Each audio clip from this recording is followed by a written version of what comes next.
জুলাইয়ের সেই উত্তাল দিনগুলোতে মানুষের আকাঙ্ক্ষা ছিল স্বৈরশাসক মুক্তি, সুশাসন আর হারিয়ে যাওয়া ভোটাধিকার ফিরিয়ে আনা। 2024 সালের 5ই আগস্ট শেখ হাসিনা পালিয়ে যাওয়ার মধ্য দিয়ে শুরু হয় সেই স্বপ্নযাত্রা। দেশের সংকটময় দেশের শান্তি শৃঙ্খলা ফিরিয়ে আনতে অন্তর্বর্তী সরকারের প্রধান হিসেবে, দেশ মেরামতের কারিগর হিসেবে দায়িত্ব কাঁধে তুলে নেন নোবেলজয়ী ডক্টর মোহাম্মদ ইউনূস। সংবিধান, নির্বাচন, বিচার বিভাগ সহ রাষ্ট্রের নানা স্তরে সংস্কারে কাজ শুরু করে 11টি কমিশন। কিন্তু নির্বাচনের রোডম্যাপের দাবিতে আওয়াজ তোলে বিএনপি। অন্যদিকে জামাত, এনসিপি সহ বেশ কয়েকটি দল ছিল প্রথমত সংস্কার ও গণহত্যার বিচারের পক্ষে, এরপর নির্বাচন চেয়েছিল। এরপরই 2026 সালের জুনে নির্বাচনের কথা জানায় প্রধান উপদেষ্টা। আগামী বছরের জুনের মধ্যে অনুষ্ঠিত হবে। কিন্তু নির্দিষ্ট রোডম্যাপের দাবিতে আন্দোলন চালিয়ে যায় বিএনপি। এর মাঝে সকলকে তাক লাগিয়ে লন্ডনে একটি বৈঠক করে প্রধান উপদেষ্টা ও তারেক রহমান। সেই বৈঠকের পরই আশা আসে জুনে নয়, ফেব্রুয়ারিতেই হবে নির্বাচন। এরপর 11ই ডিসেম্বর তফসিল ঘোষণা করে নির্বাচন কমিশন, জানায় 12ই ফেব্রুয়ারি অনুষ্ঠিত হবে ত্রয়োদশ জাতীয় সংসদ নির্বাচন। গণভোট একই দিনে অনুষ্ঠিত হবে। ত্রয়োদশ জাতীয় সংসদের 300 আসনের মধ্যে 299 আসনে আজ ভোট হবে। প্রার্থীর মৃত্যুর কারণে একটি আসনের ভোট স্থগিত হয়েছে। বিএনপি, জামাত, জাতীয় পার্টি, এনসিপি, ইসলামী আন্দোলন বাংলাদেশ সহ 50টি দল এবার ভোটে রয়েছে। 50টি দলের হয়ে লড়বেন 2028 জন প্রার্থী।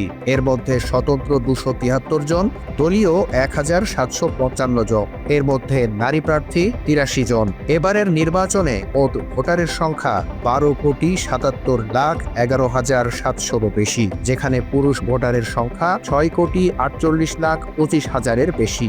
নারী ভোটারও খুব কাছাকাছি, সংখ্যাটা 6,28,85,000 বেশি। আর তৃতীয় লিঙ্গের ভোটার 1,120। জুলাই সনদে বর্ণিত সংস্কার প্রস্তাবগুলোর বিষয়ে নাগরিকদের সম্মতি নিতে একই দিনে আয়োজন করা হয়েছে গণভোটের। 4টি প্রশ্নের ওপর ভোটারদের হ্যাঁ অথবা না ভোট দিতে হবে। 13.25 কোটি ভোটার ভোট দেবেন হ্যাঁ অথবা নাতে। সারা দেশে প্রায় 43,000 ভোট কেন্দ্রে সেই আয়োজনই চলছে এখন। এবারই প্রথমবারের মতো আইটি সাপোর্টেড পোস্টাল ব্যালটে ভোট নেবার উদ্যোগ নিয়েছে নির্বাচন কমিশন। প্রবাসে থাকা বাংলাদেশি এবং দেশের অভ্যন্তরে নিবন্ধিত ভোটারদের পাঠানো প্রায় 9 লাখ পোস্টাল ব্যালট ইতিমধ্যে সংশ্লিষ্ট রিটার্নিং কর্মকর্তাদের হাতে পৌঁছেছে। বুধবার সকাল 9টা পর্যন্ত প্রাপ্ত পরিসংখ্যানের বিশ্লেষণ করে এই বিশাল কর্মযজ্ঞের চিত্র তুলে ধরেছে ইসি সচিবালয়। নির্বাচন কমিশনের তথ্য মতে ব্যালট পৌঁছেছে 7,66,862টি। ভোটার কর্তৃক ব্যালট গ্রহণ 5,28,579 জন। ভোটদান সম্পন্ন করেছে 5,15,619 জন। ডাক বাক্সে জমা হয়েছে 5,07,327টি। বাংলাদেশে এসে পৌঁছেছে 4,81,185টি। রিটার্নিং কর্মকর্তার কাছে জমা 4,44,436টি পোস্টাল ব্যালট। একইভাবে দেশের অভ্যন্তরে 6,60,000-এর বেশি ব্যালট ভোটারদের কাছে পাঠানো হয়েছে। পোস্টাল ব্যালট পাঠানো হয়েছে 7,60,898টি। ভোটাররা ব্যালট গ্রহণ করেছে 6,10,650টি। ভোটদান সম্পন্ন হয়েছে 5,80,665টি।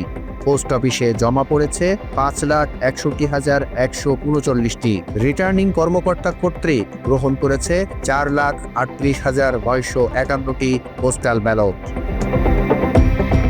নির্বাচনের নিরাপত্তায় সারা দেশে মোতায়েন করা হয়েছে প্রায় 9,58,000 আইন শৃঙ্খলা বাহিনীর সদস্য।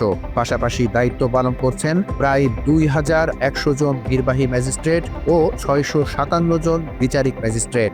এবার প্রথমবারের মতো নির্বাচনে ড্রোন, বডিওম ক্যামেরা ও ব্যাপকভাবে সিসিটিভি ক্যামেরা ব্যবহার করা হচ্ছে। ইসি জানিয়েছে 90% বেশি কেন্দ্রে সিসিটিভির নজরদারি নিশ্চিত করা হয়েছে। আগের নির্বাচনগুলোতে দেখা মিলত প্রতীক বরাদ্দের পর প্রচারে মূলত পোস্টার ও মাইকের মাধ্যমে হওয়া স্বাভাবিক ছিল। তবে এবারের নির্বাচনে নির্বাচন কমিশনের পদক্ষেপে এই দুটির ক্ষেত্রে পরিবর্তন এসেছে। মাইকের ব্যবহার সীমিত করা হয়েছে এবং পোস্টারের ওপর সম্পূর্ণ নিষেধাজ্ঞা আরোপ করা হয়েছে। নির্বাচনী প্রচারণায় অনন্য দৃষ্টান্ত স্থাপন করেছেন তাসনিম জারা। চলতি রাজনৈতিক প্রচারণার বাইরে গিয়ে জনদুর্ভোগ এড়াতে তিনি মাইকিং, শোডাউন কিংবা অতিরিক্ত পোস্টারিং পরিহার করেছেন। আরেক স্বতন্ত্র প্রার্থী মহিউদ্দিন রনি তার প্রচার কাজে ব্যবহার করেছেন সিড পেপারের হ্যান্ড লিফলেট।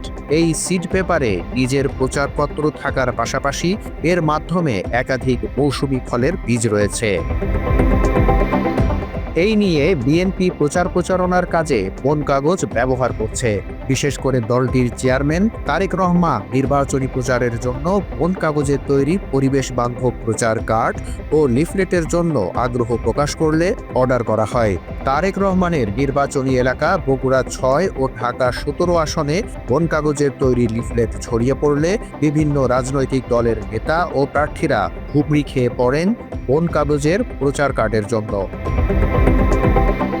এবারের নির্বাচনে সবচেয়ে আলোচনায় ঢাকা 8 আসন। বিএনপি প্রার্থী মির্জা আব্বাসের সাথে লড়ছেন এনসিপির নাসিরউদ্দিন পাটোয়ারি। দুজনের বাকযুদ্ধ দেখেছে গোটা দেশ। আব্বাসের চাঁদাবাজি ছিল আলোচনার তুঙ্গে, এজন্য হামলার শিকার হতে হয়েছে পাটোয়ারিকে। এর আগে 12টি নির্বাচনে আওয়ামী লীগ অংশ নিলে এবারই প্রথম দলটি অংশগ্রহণ করছে না। দলটির কার্যক্রম নিষিদ্ধ থাকার পাশাপাশি সবার নামে রয়েছে জুলাই আন্দোলনে ছাত্র জনতার হত্যা মামলা। এর ফলে দলটির প্রধান সহ বেশিরভাগ নেতা পালিয়েছে, অবস্থান করছে দেশের বাইরে। আর হেভিওয়েট বেশ কিছু নেতা রয়েছে জেল হাজতে। আজ সকাল 7টা থেকে বিকেল 4টা পর্যন্ত চলবে ভোট গ্রহণ। এরপর শুরু হবে ভোট গণনা। তারপরই জানা যাবে দেশের জনগণ কাকে বেছে নিয়েছে, জামাত এনসিপি সহ 11 দলীয় জোটকে নাকি পুরাতন সরকারে থাকা বিএনপিকে। Desk report, Bangla addition.